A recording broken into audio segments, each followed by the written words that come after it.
오늘 우리에게 주시는 말씀은 열왕기상 19장 4절로 8절 말씀과 요한복음 6장 35절 그리고 41절로 51절 말씀입니다. 먼저 열왕기상 19장 4절로 8절 말씀 제가 봉독하겠습니다. 자기 자신은 광야로 들어가 하룻길쯤 가서 한 로뎀나무 아래에 앉아서 자기가 죽기를 원하여 이르되 여호와여 넉넉하오니 지금 내 생명을 거두시옵소서.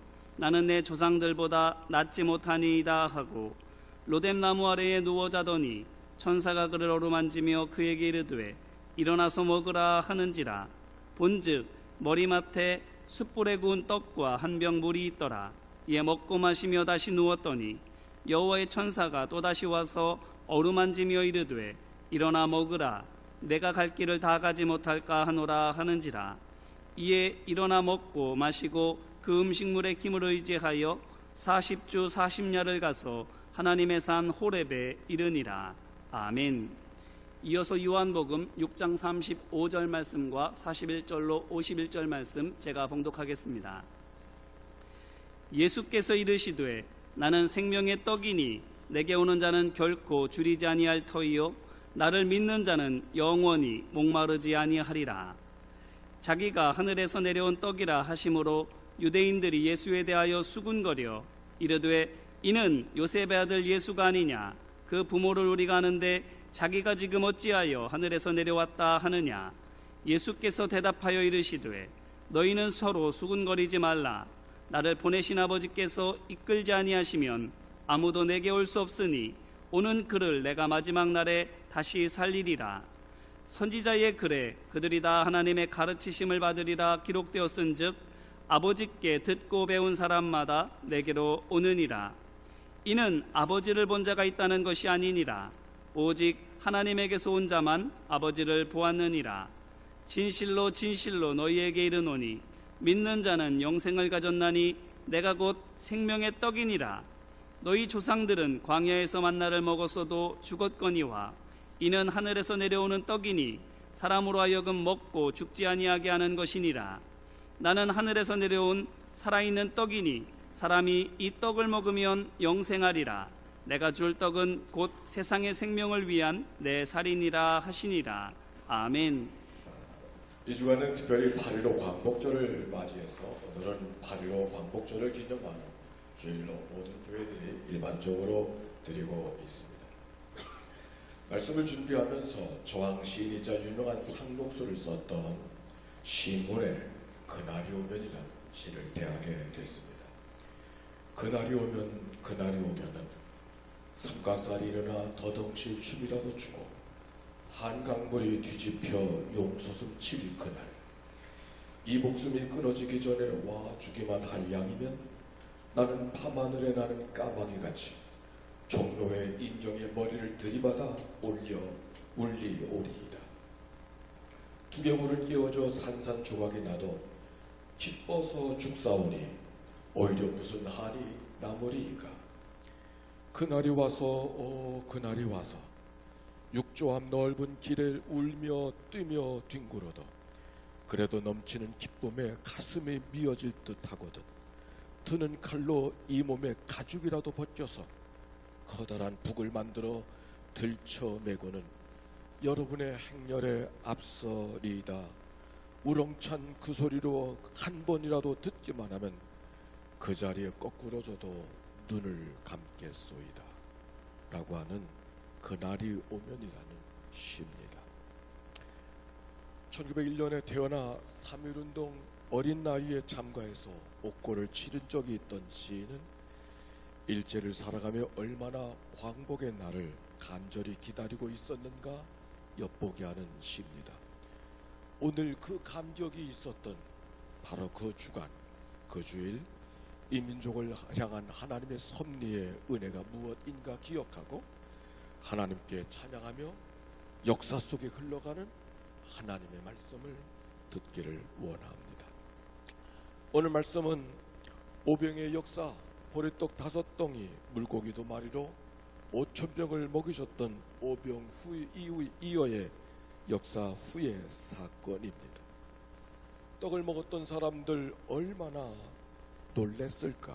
더구니 굶주린 백성들의 먹거리, 굶주림을 해결해 주었으니 말입니다.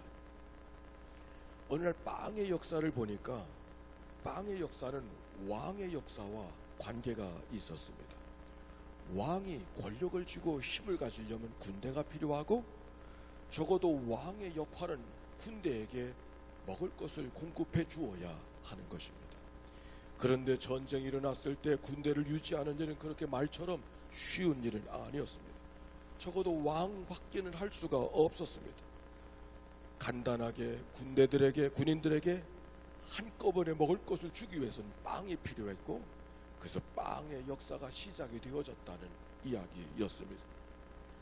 로마의 황제가 누군가, 왕이 누군가, 고대 원형극장에 모여져 있는 그 수많은 군중들에게, 경기장 스테디움에 모여져 있던 그 많은 군쟁들에게 빵을 선물로 줄 수 있는 능력을 가진 사람만이 권력을 줄 수 있었고, 그것이 바로 왕이었다는 이야기 옳습니다.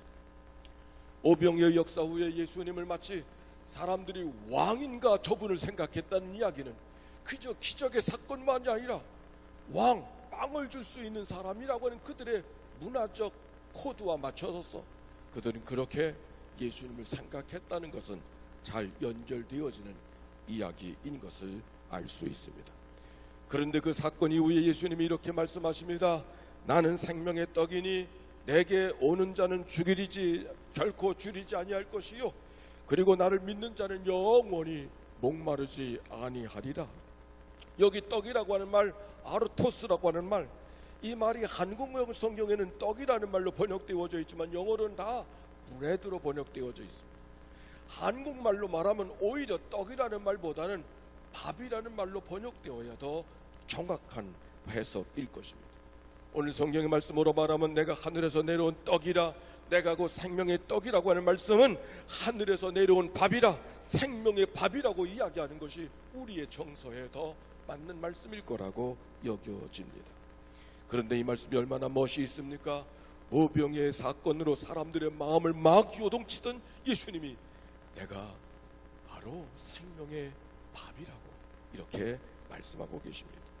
사람들이 떡을 나누어 주던 예수님을 왕으로 삼고자 했었을 때 저들이 나를 찾은 것은 표적 때문이 아니라 배불렀기 때문이라고 애써 배를 타고 건너편으로 가셨던 예수님의 마음을 읽을 수 있었다면, 예수님이 보이기를 원했던 표적이 무엇인가를 알 수 있었다면, 오늘 이 성경의 얘기 속에 내가 생명의 밥이라고 하는 말씀 속에 과연 예수님이 우리에게 무엇을 원하고 계시는가를 엿볼 수 있는 말씀이죠. 여러분, 굶주림의 경험을 가져본 적이 있습니까? 사실은 동서양을 막론하고 지금은 먹을 것이 없어서가 너무 많이 먹어서가 고민인 이 시대 속에 19세기까지만 하더라도 이 땅에 동서양을 막론하고 모든 민족은 다 두 끼니를 이상을 먹어본 적이 없답니다. 그래 점심은 마음의 점을 찍는다. 점심은 먹어야 되는 식사가 아닌 것이죠. 마음으로 먹는 식사. 그래서 그들이 두 끼라면서 보통은 이 늦은 아침에 식사를 하고 늦은 오후에 식사를 해서 어두운 밤을 그저 굶주린 배를 움켜쥐고 지나갔던 것이 문명사회였답니다. 어느 글 속에 보니까 예수님이 살던 로마의 시대는 한 끼를 먹고 살았다는 거예요.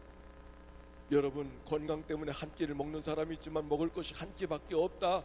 좋아서가 아니라 먹을 것이 한 끼밖에 없다. 굶주린 배불 저녁에 잠을 재우는 거 쉽지 않았을 것입니다. 바로 굶주림 속에 살아가는 백성들을 향하여 예수님께서 나를 먹는 자는, 나를 믿는 자는 줄이지 아니할 것이라. 더군다나 예수님이 살던 시대는 광야, 물이 갈급한 땅, 물이 늘 어려운 땅이 그 땅이 아닙니까? 나를 마시는 자는, 나를 믿는 자는 영원히 목마르지 아니하리라. 느낌이 다른 거죠. 줄이지 않을 것이요, 목마르지 아니할 것이요, 하나님의 떡은 하늘에서 내서 세상에 생명을 주는 것이니라. 하늘에서 내려온 떡이라는 것은 사람의 방법과 사람의 수단으로 얻어낼 수 없는 것이 그리스도를 통해서 우리에게 주어지고 있음을 성경이 이야기하고 있는 것이죠. 이야기를 들었던 사람들이 수군거리기 시작했습니다. 우리가 저 부모를 아는데 다른 말로 말하면 우리가 저 사람의 근본을 아는데 저가 무슨 하늘에서 내려온 똑이라고 말하다니 그게 무슨 말인가? 수군거릴 수밖에 없었을 것입니다.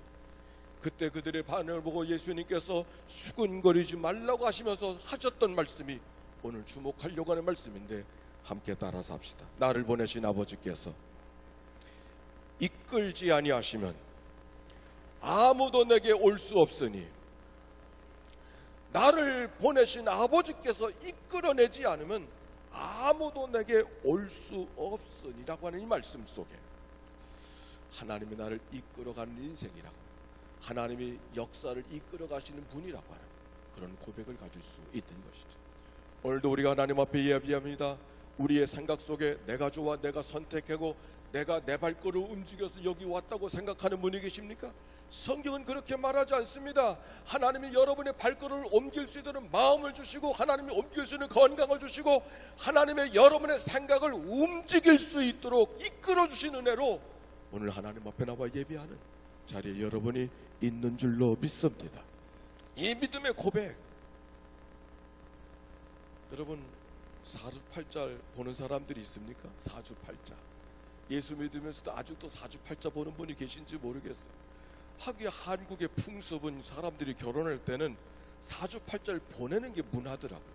그게 하나의 예처럼 여겨지는 것이 우리 한국의 예인 것을 알고 있습니다.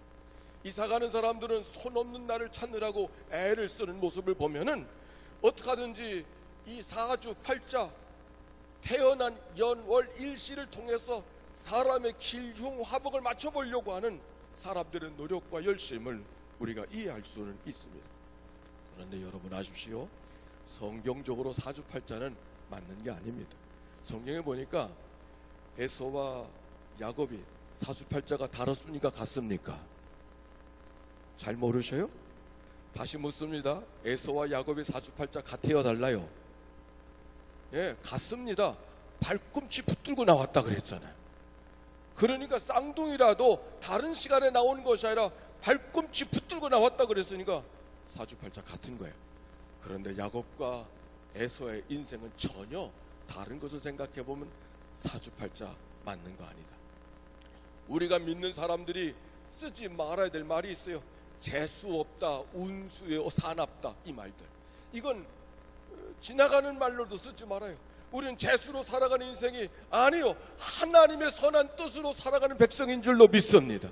운수로 살아가는 것이 아니라 여러분을 사랑하시는, 이끄시는 하나님의 은혜와 능력이 여러분의 가정과 심령과 자녀와 사업을 이끌어 가실 줄로 믿습니다.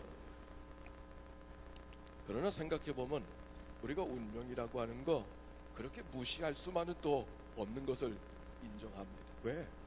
내가 선택한 내가 성씨가 조가가 된 것도 배천조가가 된 것도 내가 선택한 게 아니 주어진 것이죠.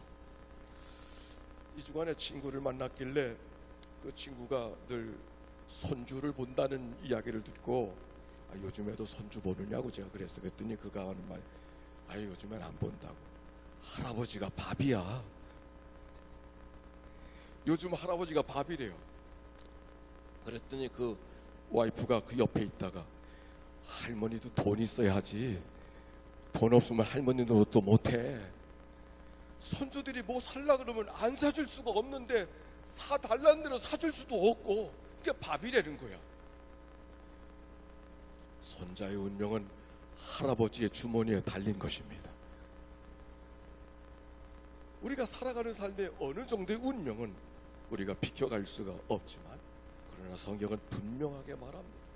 우리의 삶의 운명을 통해서 지어지는 삶이 아니라 우리의 사주팔자가 그러하다 할지라도 그 속에서 나를 이끌어 가시고 나를 붙들어 주시고 나를 주장하시는 하나님의 거룩한 섭리의 역사가 우리의 삶을 강하게 강력하게 이끌어 가시는 역사 속에 우리가 있음을 기억하고 오늘도 우리를 붙잡으시는 그 손을 붙잡고 가는 그런 믿음의 은혜가 모두에게 있어지시게 되시기를 축복합니다. 오늘 성경은 그래서 나를 보내신 아버지께서 나를 이끌지 아니하시면 아무도 내게 올 수 없다. 37절에 보니까 아버지께서 내게 주시는 자는 다 내게로 올 것이요 내게 오는 자는 결코 내가 내쫓지 않을 것이라고 하는 이 하나님의 말씀. 그때 일들은 내가 선택하고 내가 결정하는 것 같지만, 그러나 그것이 내가 결정한 대로 되는 것이 아니라 하나님이 이끌어 가신 하나님의 역사 속에 조화가 이루어지고 그 은혜 속에 우리의 삶이 붙들려진다면, 이 믿음의 고백을 오늘도 걸어가는 여러분의 신앙의 고백이 되시기를 축복합니다. 그런데 오늘 이 얘기는 사실 제가 간단하게 말하지만 그렇게 간단한 얘기는 아닙니다.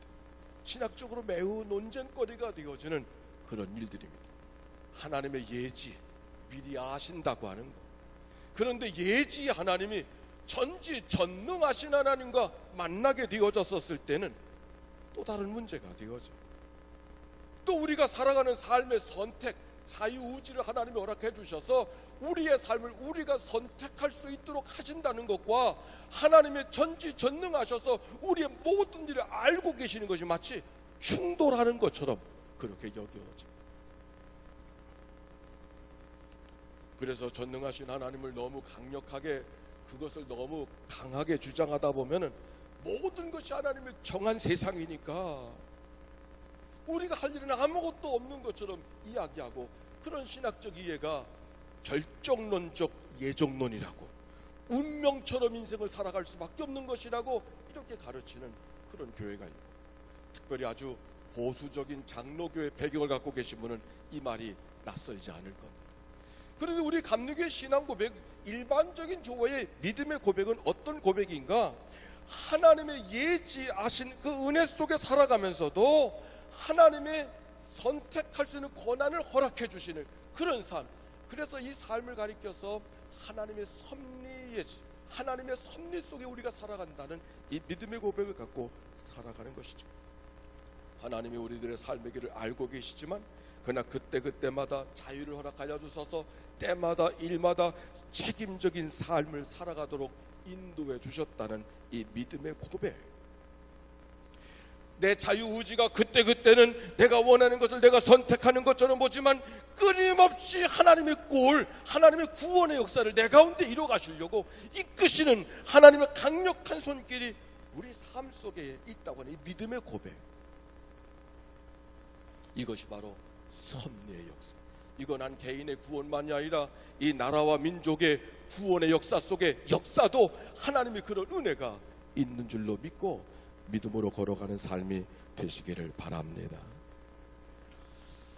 요즘에 운전하기가 참 편해졌죠. 그래요, 안 그래요?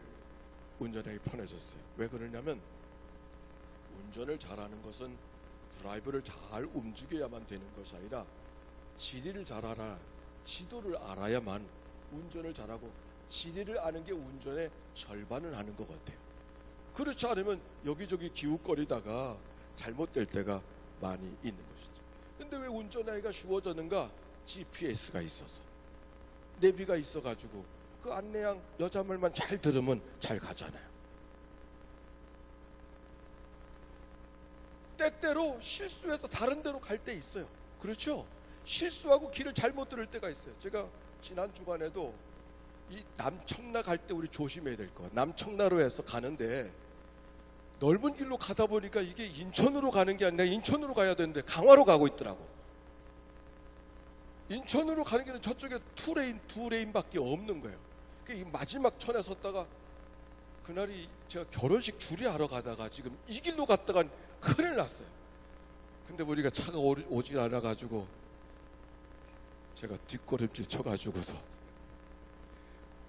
갔다는 거 아닙니까? 이거를 해놓고서도 제가 집사람한테 얘기를 못했어요.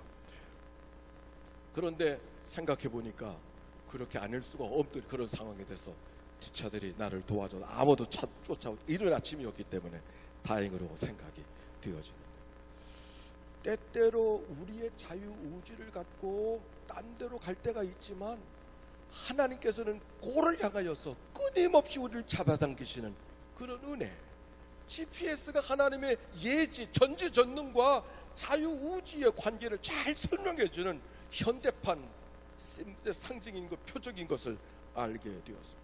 그런데 보십시오, 어떤 사람들은 끊임없이 하나님의 꼴과는 상관없이 가다가 인생이 끝나는 사람이 있어요. 그 사람을 향하여 하나님이 원하시는 것은 구원함에 이르고 하나님 백성 되기를 원한 끝까지 그 길을 따라가지 아니하고 딴 길로 가다가 인생이 끝나. 하나님은 어떻게 하실까? 모든 사람들을 구원받게 원하시는 하나님이지만 정말 하나님의 은총에 매달릴 수밖에 없는, 길이요 진리요 생명 되신 예수 그리스도 안의 삶을 살아내지 못하고 딴 길로 가다가 하나님 앞에 멀리 떨어진 삶을 살아가는 일들이 우리 가운데도 있는 것을 생각해 보면서, 오늘 하나님께서 우리들에게 삶을 책임적인 삶, 아담 동산 에덴 동산에서 아담에게 하나님 말씀하셨습니다. 아담아, 내가 어디에 있느냐? 내가 죄 지을 줄 알았다. 내가 그렇게 만들었다. 넌 아무 잘못 없다. 그렇게 하나님이 말씀하지 아니하시고 네가 왜 여기 있느냐고 책임을 아담에게 묻고 계신 하나님의 말씀을 기억해 본다면, 우리가 하나님의 예정과 하나님의 섭리 가운데 살아가는 삶을 잘 이해하는 것은 그렇게 어려운 일이 아닙니다. 그리고 성경을 보니까 성경에 얼마나 많은 말씀이 예수를 믿어라 믿어라 믿어라 믿어라는 말씀에 많이 기록되어져 있어요. 그 믿는다고 하는 말은 다른 말이 아니라 우리의 삶의 역사가 어찌하든지 하나님의 이끄시는 역사라는 거, 하나님의 강한 손과 편팔로 이스라엘 백성을 인도하셨듯이 하나님이 오늘도 우리들의 삶을 이끌어 가시는 역사인 것을 믿고 믿음으로 따라오라고 하는 말씀이 그 말씀인 것을 기억할 때, 오늘도 그 길에 따라가는 여러분의 생활 속에 하나님의 구원의 역사가 크게 임하는 줄로 믿습니다. 하나님을 사랑하는 자, 곧 그 뜻대로 부르심을 입은 자들의 모든 것이 합력하여 선하게 하신 하나님. 창세기 50장 19절에 이런 말씀이 있습니다. 애굽에 만났던 총리가 바로 자기가 팔아버렸던 요셉인 것을 알았던 형제들이 두려워서 요셉을 향하여서 했던 말, 두려워하고 있던 그들을 향하여 두려워하지 마소서. 당신들은 나를 해하려 하였으나 하나님은 그것을 선으로 바꾸셔서 오늘날 같이 많은 백성들, 당신의 가족과 우리 가족을 구원하시는 하나님의 큰 구원의 역사가 우리 가운데 있지 않았습니까? 그 시대를 지날 때는 힘들고 어려웠지만 그때는 하나님의 큰 구원의 역사를 몰랐기 때문에 그런 것이지, 그 하나님의 지나온 역사를 구원의 역사로 이해하게 되어지니 두려워하지 마소서. 내가 당신의 자녀들을 기르리이다. 오늘 성경에 병행되어지는 하나님의 말씀은 엘리야의 이야기였습니다. 갈멜산에서 바알의 선지자들 850명과 더불어 이기었던 승리의 사건 후의 역사가 오늘 성경에 기록이 되어져 있습니다. 갈멜산에서 정말 놀라운 승리를 만들었지만 그 당시 힘을 가졌던 이세벨의 저항을 받게 되었습니다. 승리의 노래를 부르기는커녕 오히려 도망가는 신세가 되었으니 온 세상에, 오늘 성경에 있는 이야기는, 읽었던 이야기는 그가 도망가다가 지쳐서 로뎀나무 아래 앉아 있었을 때였습니다. 하나님, 이제는 더 살 수가 없습니다. 차라리 내 생명을 거두시옵소서. 인간의 가장 참담함을 맛보고는 바로 그 자리, 하나님이 그를 외면하지 아니하시고 오히려 그에게 찾아오셔서 그에게 먹을 것을 공급하시고 마실 것을 공급하셔서 그를 일으키시는 하나님의 이야기를 보고 있지 않습니까? 우리가 살아가는 생활 속에 때로는 참담함을 느낄 때가 있지만, 어려움을 느낄 때가 있지만, 하나님께서 엘리야를 건져주시고 인도하신 것처럼 참담을 느끼고 하나님의 도움을 구하는 여러분들에게, 이들에게 하나님의 구원의 역사가 그들처럼 우리에게도 임하게 될 줄로 믿습니다. 그러면서 하나님이 이렇게 말씀하십니다. 가서 하사엘에게 기름을 부어 아람의 왕으로 삼고 예후에게 기름을 부어 이스라엘의 왕으로 삼아라. 그리고 엘리사에게 기름을 부어서 내 후계자를 삼아라. 엘리야에게 그 참담함 속에서 경험되어졌던 하나님의 새로운 소명의 역사를 경험할 수 없었다면 아마 잊혀진 선지자가 되어지고 말았을 것입니다. 그런데 가장 참담함을 느꼈던 바로 그 자리에서 여전히 내 삶을 이끌어 가시는 하나님의 구원의 강력한 손길을 경험하게 되어졌을 때 그는 일어나 호랍산으로 가서 하나님 말씀하시는 사명을 붙들려서 소명의 자리로 나아갔던 구원의 역사, 오늘 성경이 이야기하고 있는 것이죠. 우리의 살아가는 삶이 이런 일 저런 일들이 우리들의 삶을 눈물지게 만들고 힘들게 만들지만, 그러나 우리의 삶을 강력하게 이끌어 가신 하나님의 큰 구원의 역사가 이스라엘 백성에 있던 것처럼 우리 속에 있고 교회 속에 있고 이 민족 속에 있음을 기억하고 이끌어 가신 하나님의 구원의 역사 앞에 순종하고 걸어가는, 이끌려가는 믿음의 삶이 되시기를 주의 이름으로 축원합니다. 이 주간은 8.15 광복절을 맞이합니다. 여러분 어떠셨는지 모르지만 젊은 날 제게는 왜 나를 이 한국에 태어나게 하소서, 늘 이 전쟁의 위협 속에 살아가야 되는가.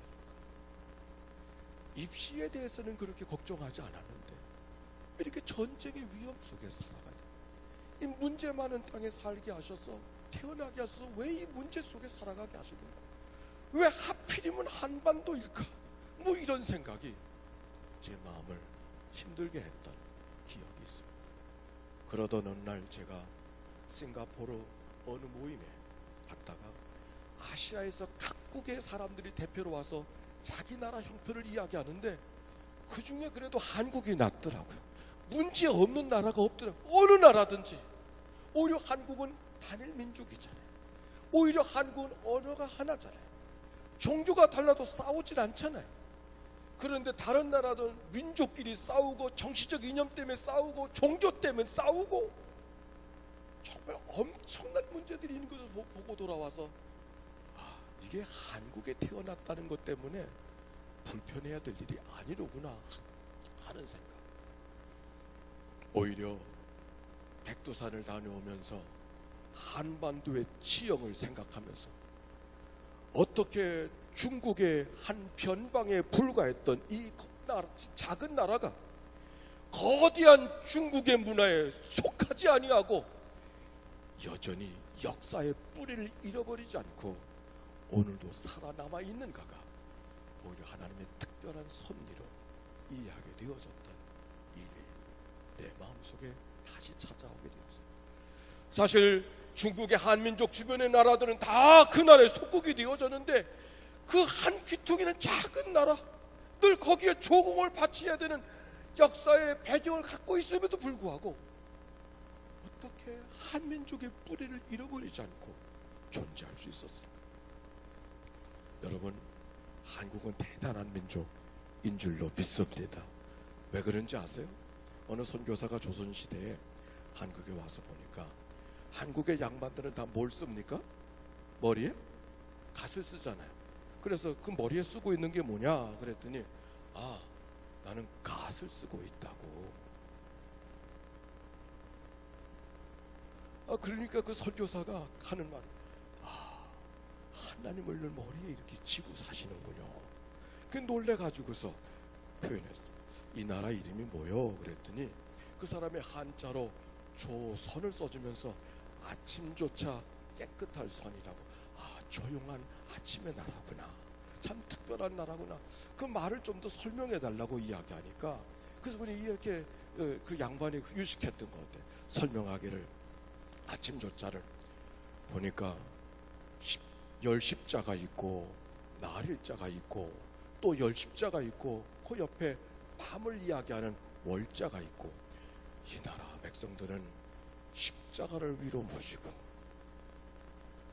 또 마지막도 십자가로 하고 그리고 낮에도 밤에도 십자가만 생각하고 사는구나. 저 선자는 뭔가 그랬더니 저건 고기여자고 저건 양자라고 그랬더니 고기요? 이 서양 사람들은 물고기 그러면 예수 그리스도를 생각하거든요.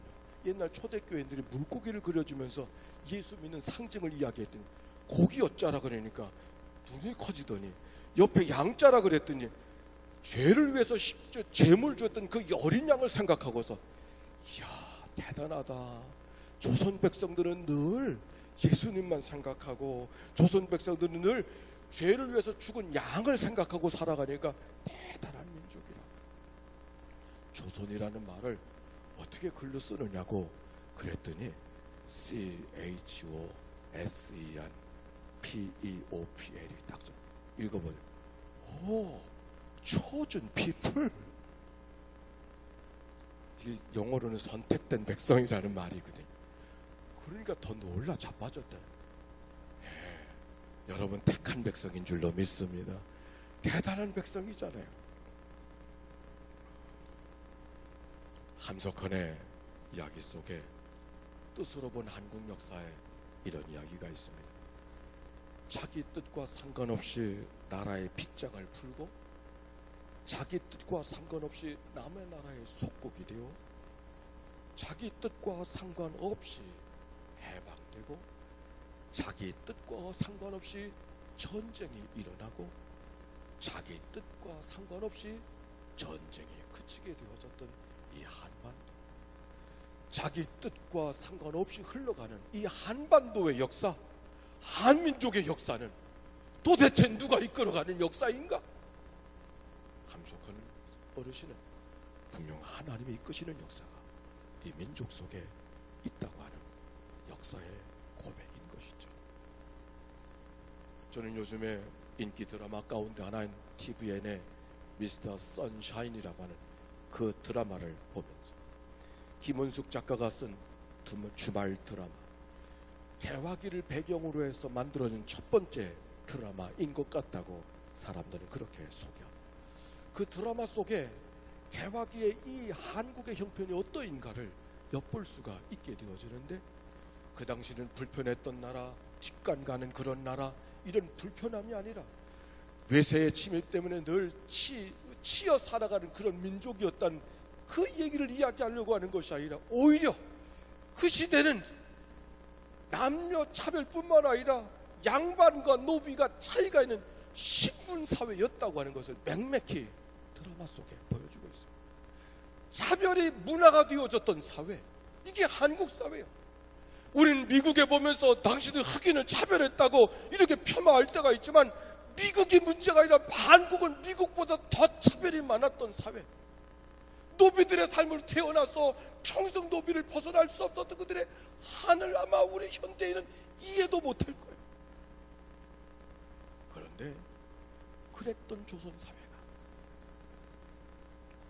일정의 억눌림 속에, 토지개혁의 변화 속에, 전쟁의 풍란 속에 누가 부수라고 말할 것도 없이, 누가 애써서 부수려고 애쓰지 않아도 저절로 다 부서진 이 나라가 되어졌다고 합니다. 그때는 힘들고 어려웠지만 이 땅에 정의를 심고 이 땅에 공의의 땅을 만들려 하시는 하나님의 구원의 역사가 이 역사의 아픔 속에 숨겨져 있었다는 이 사실을 누가 부인할 수 있을까라고 하는 생각입니다.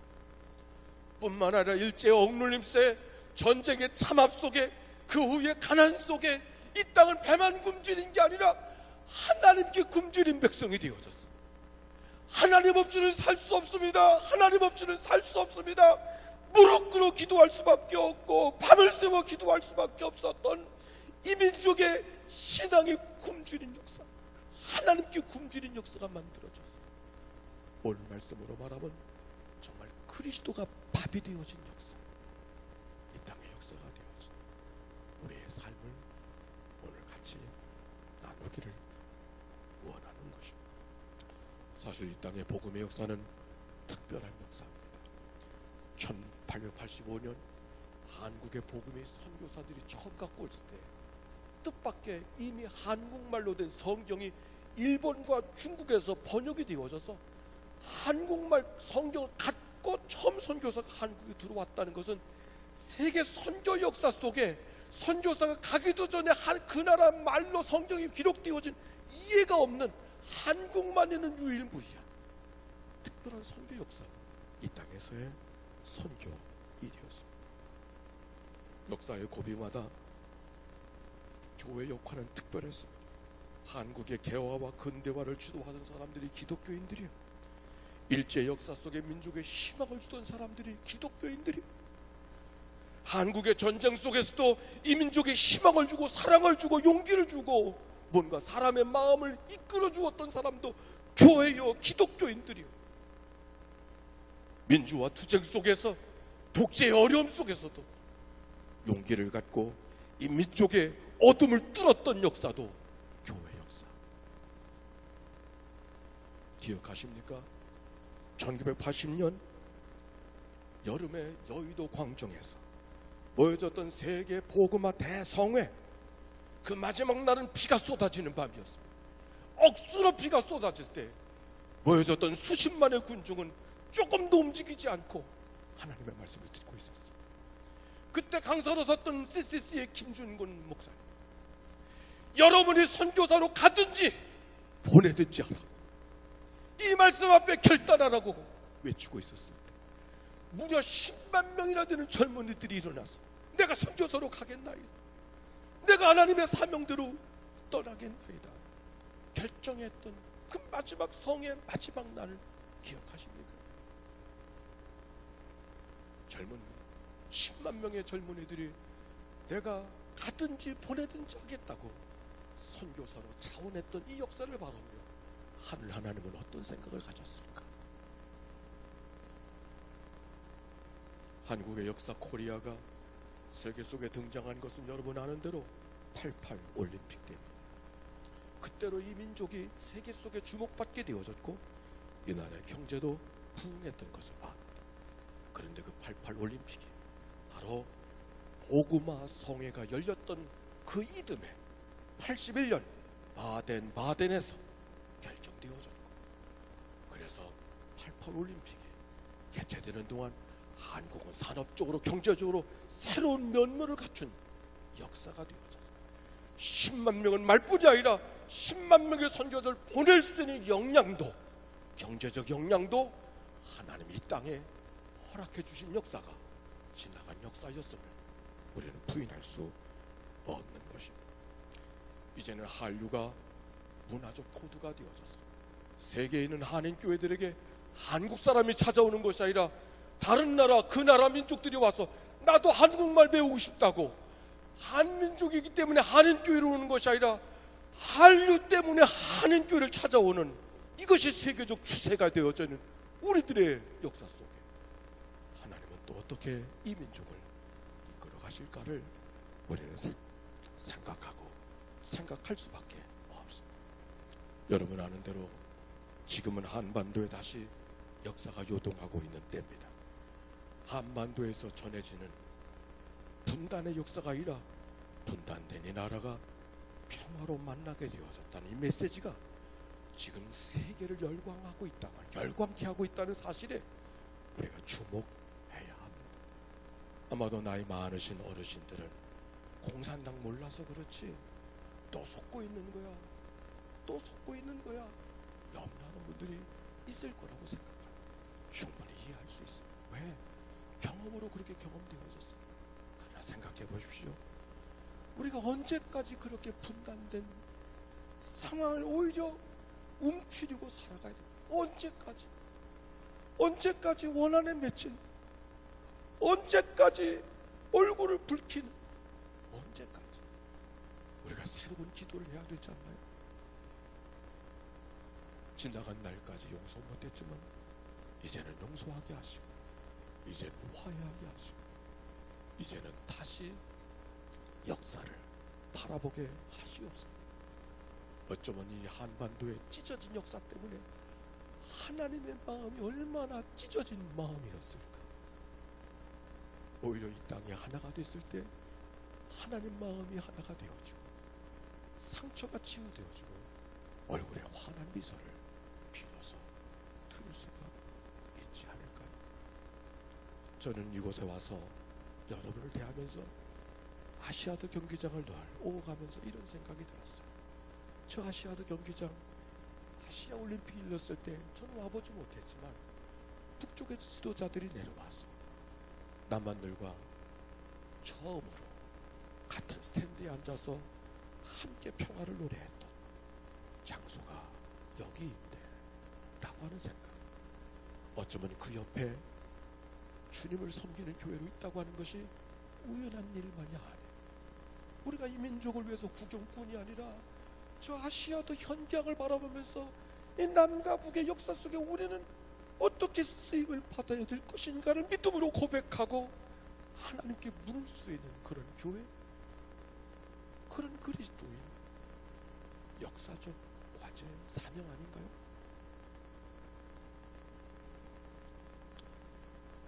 평화의 상징이었던 아시아드 경기장, 전쟁 70년이 되어진 2020년도까지 적어도 이 분단의 평화가 새로운 역사로 나아가는, 마당으로 나아가는 때가 되어져서 하나님을 높이 찬송하고 우리를 세워주신 거룩한 하나님의 뜻 이끌어 가시는 역사 앞에 감사하며 찬양하는 그때를 위해서 우리가 기도해야 되는 그런 은혜가 우리 모두 가운데 있게 되시기를 주의 이름으로 축원합니다. 두 하늘 한 하늘이라고 하는 문익한 목사님의 글 한 토막을 짧게 나누고, 오늘은 나라를 위해서 기억하고 기도하는 주일이니까 애국가를 함께 부르도록 하겠습니다. 몸이 없어 서러운 마음뿐인 아버지, 철철 피를 흘리며 갈기갈기 찢겨진 마음 조각들, 휴전선 철조망을 부여잡고 흔들어대면서 밤새 찬비를 맞고 계셨겠네요. 이제 비도 멎고 아침 햇살 쫙 퍼졌는데 바람만은 싸늘하군요. 이쪽에서 부는 바람에 저쪽으로 나부끼며 쳐다보는 남녘 하늘, 저쪽에서 부는 바람에 이쪽으로 나부끼며 쳐다보는 북녘 하늘, 그 두 하늘이 다르기라도 한가요? 무슨 소리냐? 그 하늘이 그 하늘이지. 내 왼쪽 눈에서 왈칵 쏟아지는 남녘 하늘, 내 오른쪽 눈에서 왈칵 쏟아지는 북녘 하늘, 가시쇠질로 찢어진 하늘, 아프고 쓰리기로 말하면 그 하늘이 그 하늘이다. 그 하늘이 그 하늘이다. 우리 함께 1절만 부르십시다. 그리고 함께 나오는 점을 말씀하십시오.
해방으로 그날의 광복의 은혜를 알게 하신 하나님, 그것이 하나님의 은혜였음을 기억하며 이 땅의 역사가 이 민족을 구원하고 나를 구원하시려고 하는 하나님의 큰 구원의 역사 속에 있음을 기억하고 나라 사랑하는 마음 내 안에 허락하여 주시옵소서. 여전히 내 편으로 갈라져가는 이 땅, 이 마당을 긍휼히 여겨주시고 우리 때문에 찢기워진 하나님의 마음을 알게 하소서. 용서하게 하시고 화해하게 하시고 그 구원의 역사에 쓰임받는 복음의 사람 내가 되게 하시옵소서. 오늘 하나님 앞에 같이 기도하는 시간 되기를 기도하십시다. 사랑이 많으시고 자비로우신 아버지, 이 나라의 민족은 힘들고 어려운 시대를 지나죠. 이해할 수 없는 일들을 만날 때가 있었지만 왜 우리만 고난이냐고 물을 때가 많았지만 하나님의 민족을 새롭게 하시고 이 민족성의 정의를 심고 공의를 심어가시려고 하는 하나님의 거룩한 구원의 역사가 역사 뒤에 숨겨져 있음을 기억해 믿음으로 살고 소망으로 살아가는 우리 모두를 인도해 주옵소서. 우리의 삶에도 때로는 이해할 수 없는 일들이 있고 원망스럽고 짜증날 수 있는 역사를 이끌어 가신 하나님의 구원의 역사가 내 삶도 이끌어 가신 하나님의 구원의 역사인 것을 기억하고 하나님의 큰 구원의 손길을 바라보면서 믿음으로 고백하고 하나님의 뜻을 분별하고 우리가 되도록 나를 주옵소서. 하나님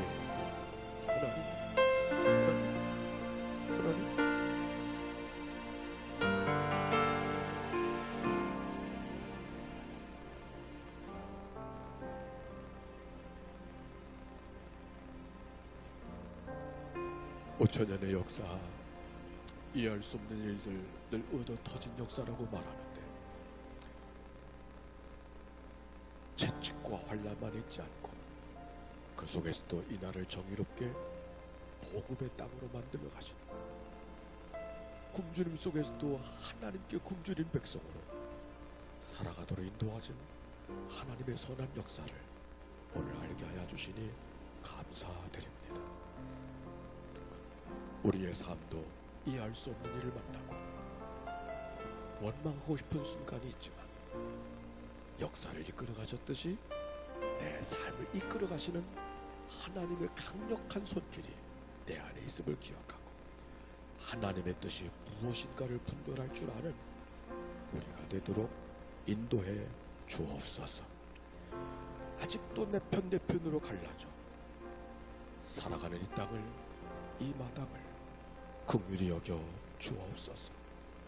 우리 때문에 찢겨진 하나님의 마음, 우리 때문에 상처 입은 하나님의 마음, 우리가 치료해 드릴 수 있도록 용서의 마음, 평화의 마음, 화해의 마음을 허락하여 주옵소서.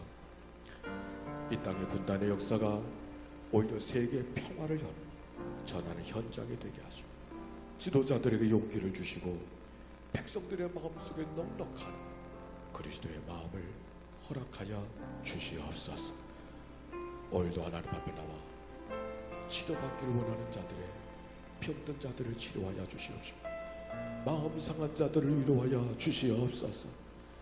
문제를 붙들고 기도하는 자들의 문제가 풀려지게 하여 주사 묶여진 것이 풀어지게 하여 주시옵시고 어둠의 터널 속에서도 빛을 보고 발걸음에 힘을 얻는 저들 되게 하옵소서. 구원하신 예수님의 이름으로 기도하옵나이다.